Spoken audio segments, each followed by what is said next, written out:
Cavity analysis of microstrip antenna. There are many methods of analysis for microstrip antenna. The most popular methods are transmission line method, cavity analysis method, and full wave methods. Among these three methods, transmission line method is the easiest one. It gives some physical insight about the problem, that is the microstrip antenna. In the cavity analysis method, the microstrip antenna is treated as a resonant cavity bounded by electric and magnetic walls. And this method gives some better accuracy of analysis rather than transmission line methods.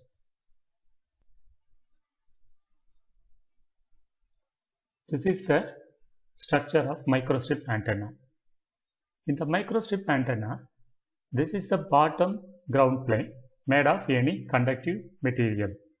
It could be either copper plate or aluminum or similar conductive material. And this is the top patch. This is also made of conductive material. In between the top patch and bottom ground plane, there is a substrate material. It is some dielectric material. When we feed the RF current on the top of the patch with respect to the ground plane, we know that for every half cycle, the charge distribution will be getting reversed.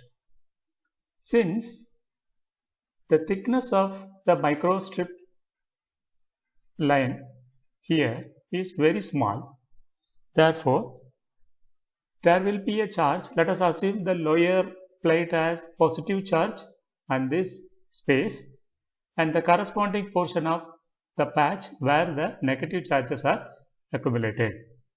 So here, since the H is the thickness of substrate, since it is very less, so there is a positive and negative charges, therefore the attractive mechanism is dominant. And most of the charges will be accumulated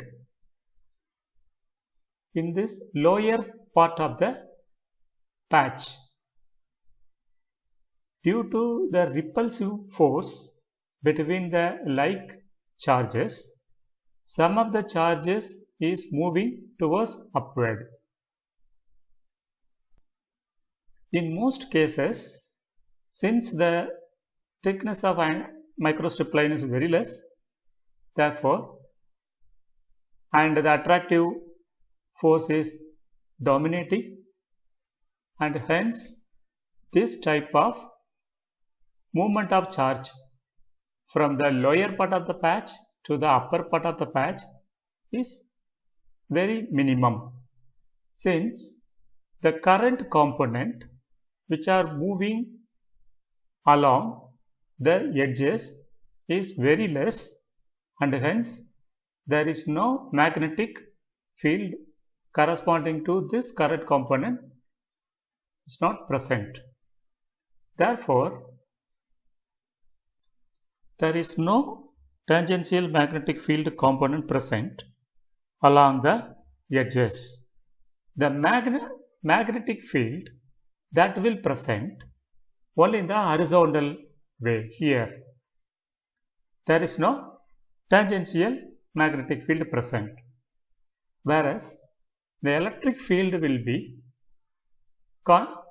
be oriented either from the top of the patch towards the bottom or bottom to top, depends on the half wavelength.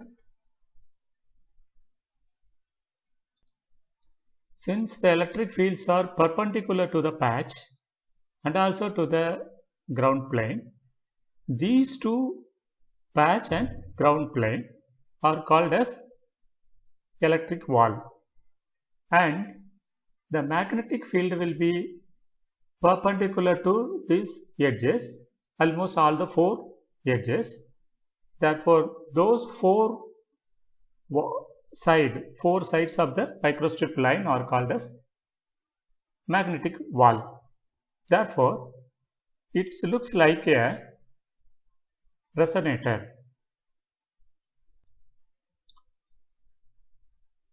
If a wave which is traveling from the bottom ground plane towards the patch, when the wave reaches the patch, it will be reflected back. Therefore, the forward and reflected wave superimpose together, which induce the standing wave across this H. Similarly, all the other H's also in open. That means there is a discontinuity around all four walls. Therefore, there will be a reflection taking place from all four walls also. Therefore, totally the wave which presents inside this structure will be standing wave. And this technique implies the impedance will be almost purely reactive. Since the impedance is reactive, there is no wave going to be radiated because it is dominated in storing the electromagnetic energy. Still, this method gives some physical insight, and the results which are obtained from this technique is almost obey the real-time physical phenomena of the system. Therefore, the gravity analysis can be used. Field configurations or modes. Here in the microstrip antenna, the field is transverse magnetic to X directions.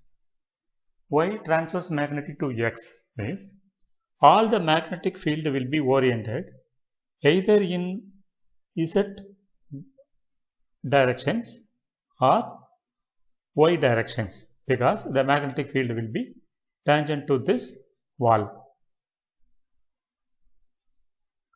Therefore, either the magnetic field will be oriented normal to this side, or the magnetic field will be oriented normal to this side. That means if the current flows in these directions, the magnetic field will be orthogonal to that directions. If the current flows in this direction, so the magnetic field will be orthogonal to this directions. Therefore, always the magnetic field will be perpendicular to the direction of X. That's why these type of field are termed as transverse magnetic to X-axis. Now we have to find the electric and magnetic field expressions for this cavity. To determine the electric and magnetic field expressions, the procedure is we have to find first the vector potential, magnetic vector potential. Magnetic vector potential has three components. One along X-axis, another one will be Y-axis, yet another one will be in Z-axis. So, in this structure, when the magnetic fields are perpendicular to the X-axis, then we have to compute only the X component of A. The remaining components of A and all the components of F can be set to 0. Therefore, we have to compute only the magnetic vector potential A along the X-axis. So, if you write the homogeneous wave equation in terms of magnetic vector potential, then this scalar equations will be del square Ax plus k square Ax equals 0. The k is the wave number. This k having three components, one along x, another one will be along y, and yet another one will be along x, z axis. Therefore, the k square will be equals kx square plus ky square plus kz square. This equation can be solved by using variable separation method. This is a second order differential equations. Depends on the value of k. This has mainly two types of solution. When k is real, then the solution will be harmonic solution. That can be written either in harmonic form or in exponential form. In harmonic form,